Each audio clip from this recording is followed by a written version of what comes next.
Barstool bargain. The rain was relentless, hammering down on the pavement like a symphony of despair. I sat slumped in the corner of O'Malley's, a dingy little bar that smelled of stale beer and lost hope. My suit was wrinkled, my tie loose, and my shirt stained with coffee from a clumsy spill that morning, though I wasn't sure it mattered anymore.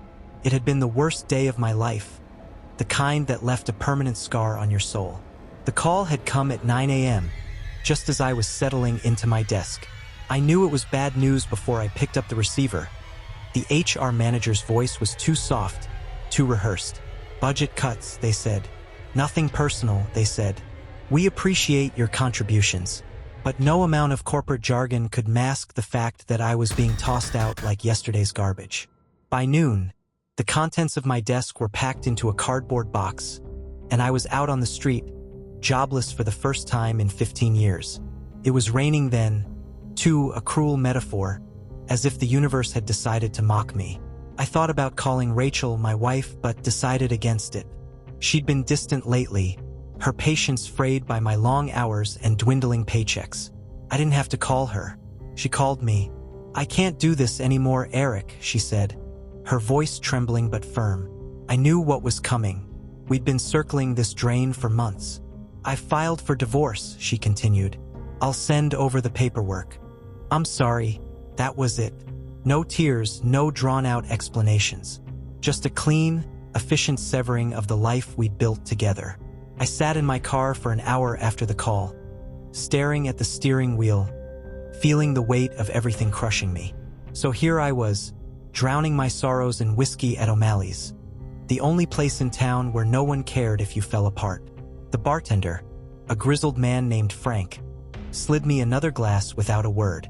The amber liquid burned as it went down, but the pain was a welcome distraction. Rough day, a voice came from the seat beside me. I hadn't even noticed anyone sit down. Turning my head, I saw a man who didn't quite fit the bar's atmosphere. He was impeccably dressed in a charcoal gray suit that looked like it cost more than my car. His hair was slicked back, and his dark eyes sparkled with an unsettling mix of amusement and curiosity. You could say that, I muttered before taking another swig, not in the mood for small talk. He smiled, revealing perfect white teeth. I'd say it's more than rough. He leaned in closer. You've hit rock bottom, haven't you? I stiffened, the words cutting deeper than they should have. What's it to you? He chuckled in a low, rich sound. Let's just say I have a talent for recognizing desperation. And you, my friend, are radiating it. I turned away, but he wasn't deterred. Lost your job today, he said, as if it were a casual observation. And your wife too. Now that's quite the double blow, he chuckled again. My blood ran cold. How the hell do you know that? He didn't answer immediately. Instead, he signaled to Frank for 2 drinks, one for himself and another for me. When the glasses arrived, he raised his in a toast. To new beginnings, he said, his voice smooth as silk. I didn't move. Who are you? He leaned in closer, his grin widening. Let's just say I'm someone who can help. Help? I scoffed. Unless you've got a job and a time machine in that fancy suit of yours. I don't see how. The stranger's eyes gleamed. Oh, I can do much better than that. I can give you everything you've ever wanted: money, power, love, a fresh start. All I ask in return is something you won't even miss. I laughed bitterly. Let me guess. My soul? I took another drink. He tilted his head, feigning surprise. You've heard this pitch before. But tell me, Eric, what's your soul really worth? You're miserable, broken. What if I told you that all of this? He raised his hands and gestured all around him. Your failures, your pain, your loss could all disappear with a single stroke. I stared at him, half convinced I was hallucinating. The whiskey had dulled my senses, but there was something unnervingly real about him. You're serious? I asked finally. Deadly, he said without blinking as he pushed a sleek black pen and a folded piece of parchment toward me. The paper looked ancient, the writing on it ornate and otherworldly. All you have to do, he said, is sign. There was excitement and anticipation in his voice. I hesitated, my hand hovering over the pen. My rational mind screamed at me to walk away, to laugh this off as some elaborate prank. But the darkness inside me whispered something else. "Do it," I heard in my head. It sounded like the stranger's voice. But how could it have been? His lips hadn't moved. It was a thought I had in my head. Wasn't it? "What's the catch?" I asked. "There's always a catch," he admitted matter-of-factly. "But wouldn't you rather live your life like a king, even for a short while, than waste away in obscurity?" I looked around the bar, at the peeling wallpaper and the flickering neon sign. This wasn't just rock bottom. It was the grave I'd been digging for myself for years. The stranger leaned in again, his voice dropping to a conspiratorial whisper. "Picture this. Tomorrow morning, you wake up in a penthouse. There's a 7-figure balance in your bank account. Then the phone rings. It's your dream job, begging you to join their team. Rachel, she's begging to come back. But fuck her. You're too busy deciding which of your many admirers is worth your time. This isn't a fantasy, Eric. This is real. I can make it happen." My throat tightened. It did sound like the perfect life. The life I had dreamed. The life I deserved. Hadn't I earned it? Worked my ass off only to get let go. Tried to save a failing marriage. I poured my heart and soul into everything. And what did as I get as a thank you? I got jack shit. As I reached for the pen, something inside me, something buried deep, made me stop. My mother's voice, soft and full of faith, echoed in my mind. "When you're lost, Eric, pray. God listens, even when you feel like no one else does." I dropped my head into my hands, closed my eyes, and began to pray. My words were clumsy, desperate, and tear-soaked. It was a plea for strength, for guidance, for a sign that I wasn't alone in this darkness. The stranger's smile vanished, replaced by a sharp glare. "Praying? To him?" he sneered, his voice cold and dripping with contempt. "Eric, don't waste your time. Do you really think he's gonna swoop in and save you now? After all you've been through? Where was he when you lost your job? When your wife walked away? When you cried yourself to sleep, begging for just one break? He's not listening. He never was." I tightened my eyes shut, ignoring the mocking venom in his tone. I whispered another prayer, more insistent this time. The stranger's calm began to crack. His voice turned sharp, filled with agitation. "Stop it," he demanded, leaning in so close I could feel the unnatural chill radiating from him. "You think muttering those words will change anything? You think he cares about you? Look at your life, Eric. He's the reason you're here. He let you fail. He let you fall." I gripped the edge of the bar, my knuckles white as I continued to pray. "Enough!" the stranger barked, slamming his hand on the bar. The glasses rattled, the sound piercing the heavy air. His composed demeanor slipped further, his face contorting into something darker, more feral. "Do you hear me, Eric? He does not care." His voice grew louder with each word, almost a roar. "Why waste your breath on a God who abandoned you when you needed him most?" I opened my eyes just enough to glance at him, his face twisted with frustration. I closed them again and started to pray again. "Eric, you're throwing away the only real chance you've got." His voice was no longer smooth and enticing. It was raw, jagged, desperate. "Look at me, Eric. I'm here. I'm offering you something tangible, a way out of this misery. God isn't coming to save you. He doesn't care if you rot in this bar or die in the gutter." I ignored him as my prayers grew louder, the words clumsy but filled with growing conviction. The stranger snarled, his voice dropping into something inhuman. "Stop it. You think he's going to help you? You're nothing to him. You're a speck, a failure, a man who couldn't even keep his life together.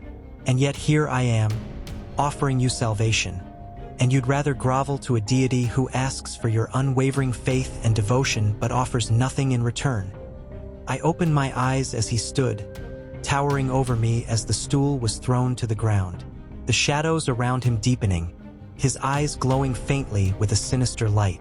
"You're wasting precious time," he hissed, jabbing a finger at the contract on the bar. "Sign the fucking paper, Eric. Let go of this foolish hope. It's pathetic. You think you're strong enough to get through this without me? You're not. You're nothing without me. I raised my head, meeting his gaze.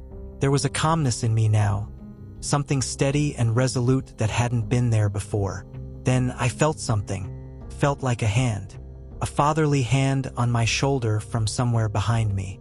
It was firm, but most importantly, comforting. "If I'm nothing," I said quietly, "then why are you so desperate?" The stranger flinched as though struck, his eyes widening in shock.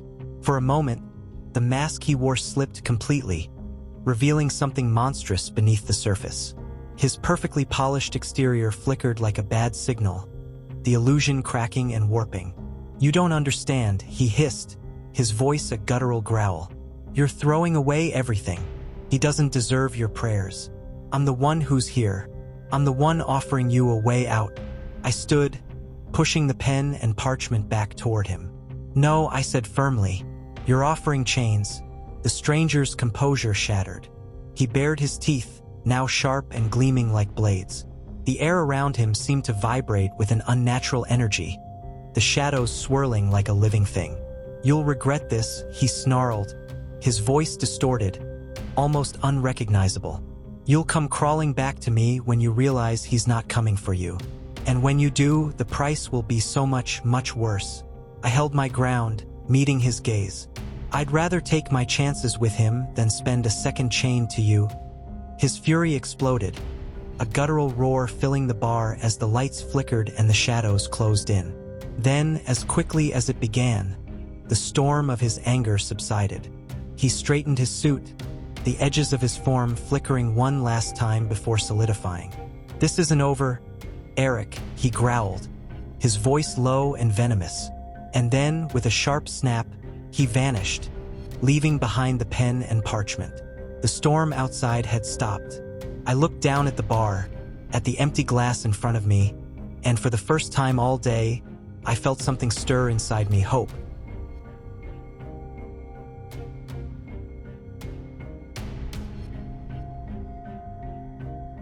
A stranger at the bar. The bar was quiet tonight. What was once the Terror, now called Quick's. Once a little bar I ran back in the day. Located on the outskirts of Colquitt, Georgia, Quick's sat alone on a dirt road, like a haunted honky-tonk, surrounded by nothing but miles and miles of woods. The bar was open every day, and stayed open as late as the customers would allow. Considering our rural hell, Quick's was all we had. And in those cold winters, the booze and loud music were a beacon for the rowdy crowds. For the people I'd been saddled with my whole life. 50, I was skinny and tall. I wore flannel and jeans, not to mention decades of hard luck on my rugged face. My brown mullet was greasy, my blue eyes glassy. What little money I had I spent on beer and bookies, selling the Terror not born out of disinterest but necessity. Somehow, I'd sold it for 50 grand and still owed Quick another 5 Gs. I was alone most of the time. There was no woman or children back home, no family, no real company besides what I had at Quick's. The regulars, sure, the women were okay. Most of them past their prime, but hey, so was I. But not even the sagging skin could hurt the prettier ones. The beer guts couldn't hide the big tits or booties. And when the music came on, those girls liked to get down. It certainly helped I was one of the few handsome guys here under 300 pounds. Of course, Quick's never did bring in the younger crowd. Not a soul here was under 40. There was no diversity, no blacks or Mexicans, no one who hadn't been born and raised in the Stanwick or Colquitt countryside.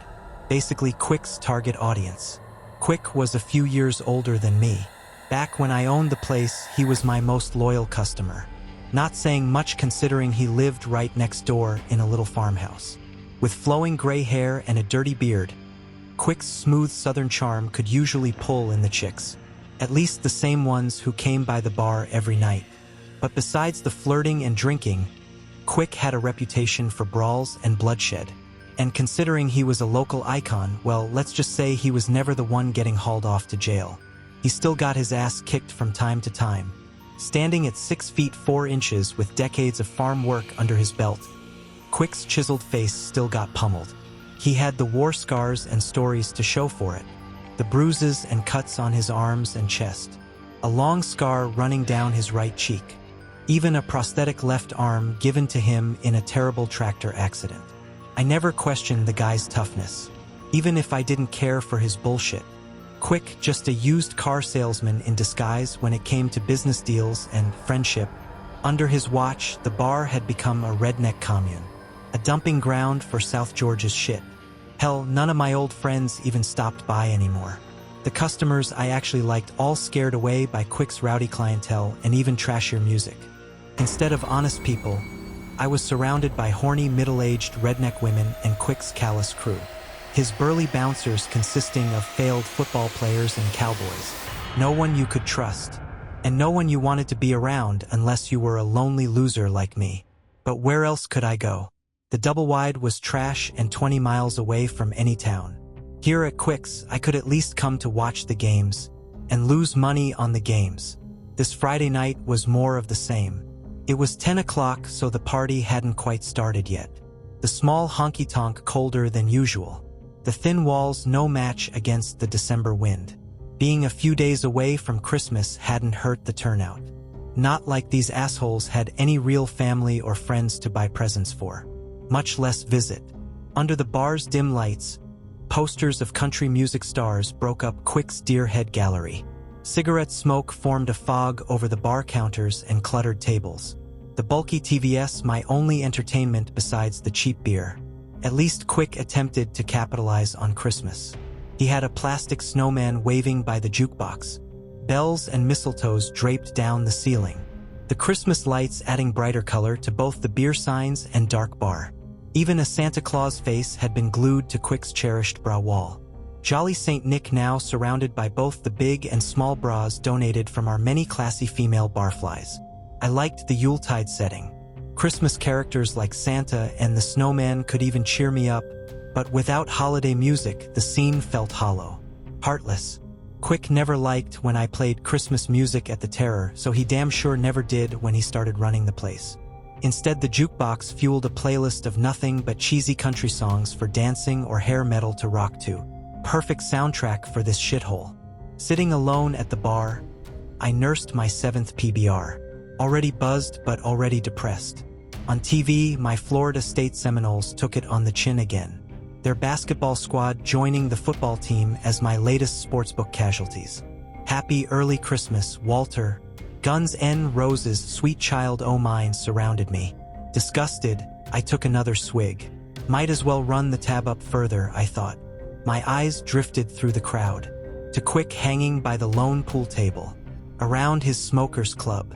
Aside from a few rugged cowboy types, Quick's Mafia was out in full effect, as were the honky-tonk honeys. Jill's big ass always hypnotized me in those jeans, especially when she swayed to the rhythm.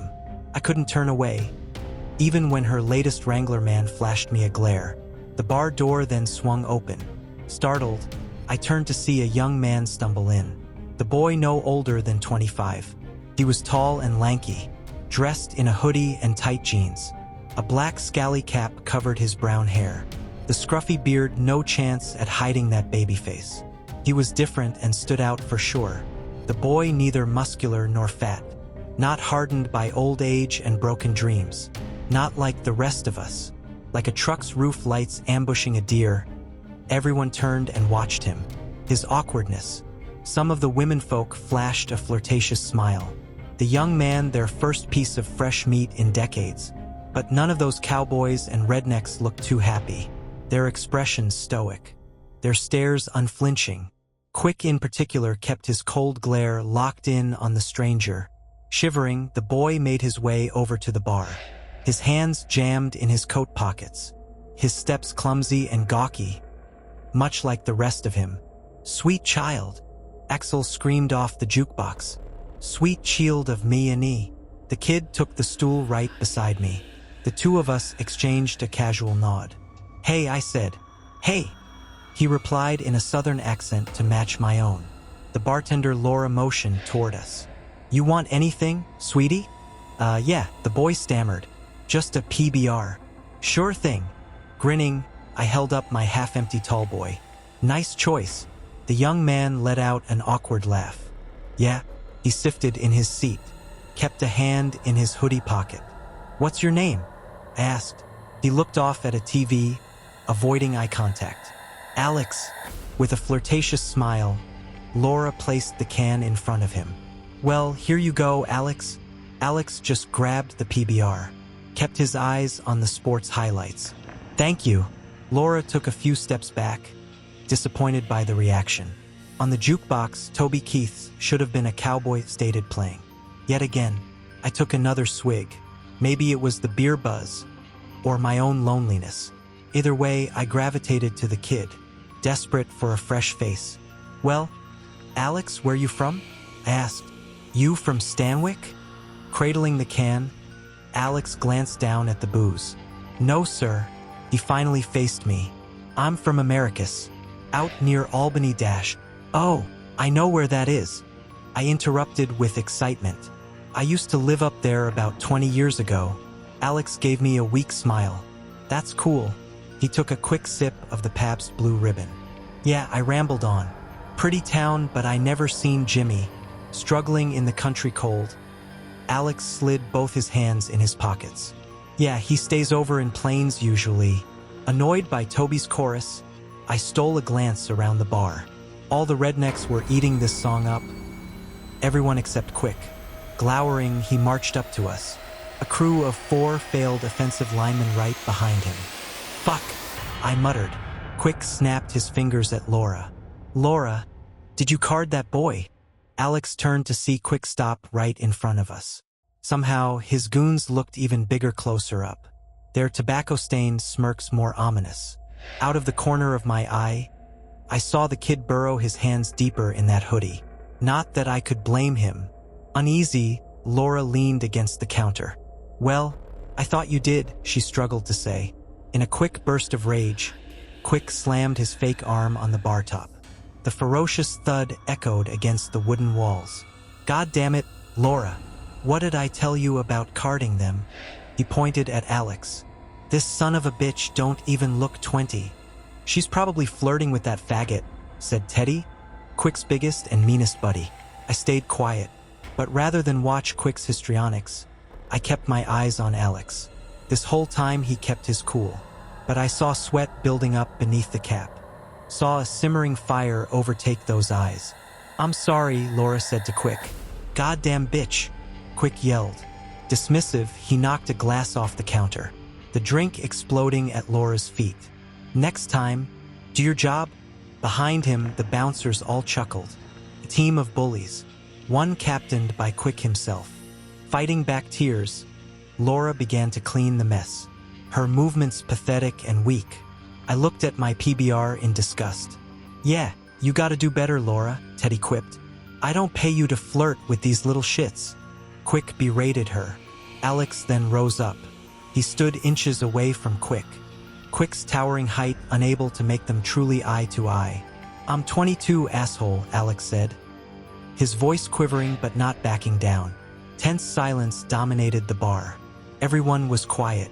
Amidst Toby Keith's anthem, we all watched. Me on the stool, Laura on the ground, Quick's posse by his side. We all stood still, both out of anticipation and fear. Quick took a menacing step toward Alex, his glare more irate, his gritted teeth ready to eat the scrawny kid alive. "What the hell did you say to me, boy?" Quick growled. I ran a trembling hand through my mullet, not sure what to do. Worried, I looked over at Alex, watched his hands shake in his pockets. "You heard me," Alex said. "You're the owner of this fucking bar, ain't you? And what the hell do you want?" Quick yelled. Like a young gunslinger, Alex faked a smile, feigned his toughness. "Yeah, you got that scar." He nodded at Quick's cheek. "She told me you had one right there. Said that's where she cut you." The intensity only increased. Even Quick's goons were crushed by a confused dread. Quick went silent for a second. Now his face was shaking. For once, he looked rattled. "Who the hell are you talking about, boy?" he cried. "Americus, Georgia," Alex shouted. Tears ran down a face growing redder with anger, with pain. "Cassidy McCann gave you that goddamn scar, didn't she?" "No," Quick yelled. Not giving in, Alex leaned in closer toward his prey. After you hit her right in front of me, when I was just a baby, you piece of shit. Quick exchanged scared glances with his buddies, his body trembling from the cold and the past. Look, boy, I don't know what your dash. You left us, Alex shouted. Without hesitation, he retrieved a pistol, his grip surprisingly steady. Now the boy was more confident in his confrontation. Then again, a gun will do that for anyone. You abandoned us, asshole. Angry, Quick looked to his sidekicks. Get that son of a bitch. This is for Mom, Alex cried. He fired 2 shots straight into Quick's face. Quick, brutal shots. A bullet hit his forehead, the other in his cheek. Now Quick had new battle scars, fatal wounds. His flesh burst apart. Blood spread over his beard. Brain bits sprayed over his buddies. And yet Alex stood tall. The first time he'd ever pulled the trigger, but he was a real natural. His tears from justice instead of sadness. Quick's corpse hit the wooden floor in a hard thud. His arm with an even harder thud. A crimson stream now flowed over the ground. The crowd screamed and dispersed. Laura followed them straight out the front door. But I stayed on the bar stool, my eyes stunned and wide open. Teddy lunged toward Alex. Alex didn't hesitate. He took aim and fired. A bullet to the balls sent Teddy staggering back. Ah, fuck, Teddy yelled. His hands stayed glued to his bleeding crotch. A man-period of powerful pain spread throughout his jeans. Chunks of pulpy skin sliding down his pants leg. Panicking, the other bouncers crowded all around him. Back off, motherfuckers, Alex screamed. The pistol stared them down. But Alex's determined grip scared the rednecks away. Now we were alone. As the jukebox entered a brief intermission, a chorus of cranking cars and pickups erupted outside. The bar was closing early tonight. Breathing heavy, Alex sat down next to me, laid the gun between us. He still shivered. Still was an awkward mess. I watched him take a big swig of PBR. Battling my own unease, I stared up at Santa Claus, cradled the empty tall boy in my fingertips, felt tears well up. What happened to her anyway? I finally asked. I felt Alex's emotional eyes face me, but I didn't turn toward him. Couldn't. What happened to Cassidy? I asked. Now I felt Alex give me a confused look, the boy still in anguish. Why do you care? He said in a bitter tone. Bobby Bear's 500 Miles began on the jukebox, the song A Sentimental Stairway, and the last thing we needed, tormented. I stared down at my PBR, reflected on a painful past, one full of defeats, some caused by shitty people but most self-inflicted. Alex leaned in closer. Hey, do you know her or something? Showing off my own quick trigger finger, I snatched the pistol and shot the jukebox. My perfect aim ended the show, closing curtains for the honky-tonk. In a split second, we had silence. I confronted Alex's stunned face. Where is she? I asked. Alex's teardrops returned. He struggled to even look at me. She killed herself. It just finally got to her. He snatched his beer. That's part of the reason I came here. Another sip did nothing for his haunting memories. That's the reason I killed him. Reflective, I slid the gun down the counter, further away from us. But he wasn't your father, I told him. Weeping, Alex faced me. Shock and despair dominated him. I pushed my mullet behind my shoulder, revealing the long slice I'd gotten decades earlier. One of many scars my relationship with Cassidy McKen left me, both on the skin and in my soul. Alex couldn't say a word, couldn't cuss me out, couldn't call me dad. Nothing beyond those countless tears. The reunion didn't keep me from breaking down. Like the calm father I hadn't been for this boy, I stared right at him, placed my hand on his arm. Listen, Alex, they'll be here any second, I said. Alex's sorrowful eyes sliced into me, but I couldn't let them stop me. Not now. Not after 20 years. Quick knows the cops. They won't take it easy on you, I said. Supportive, I leaned in closer to my boy. You've got 2 choices, son. You either go with them. I squeezed tighter to Alex's arm, never wanting to let go. Or you can come with me,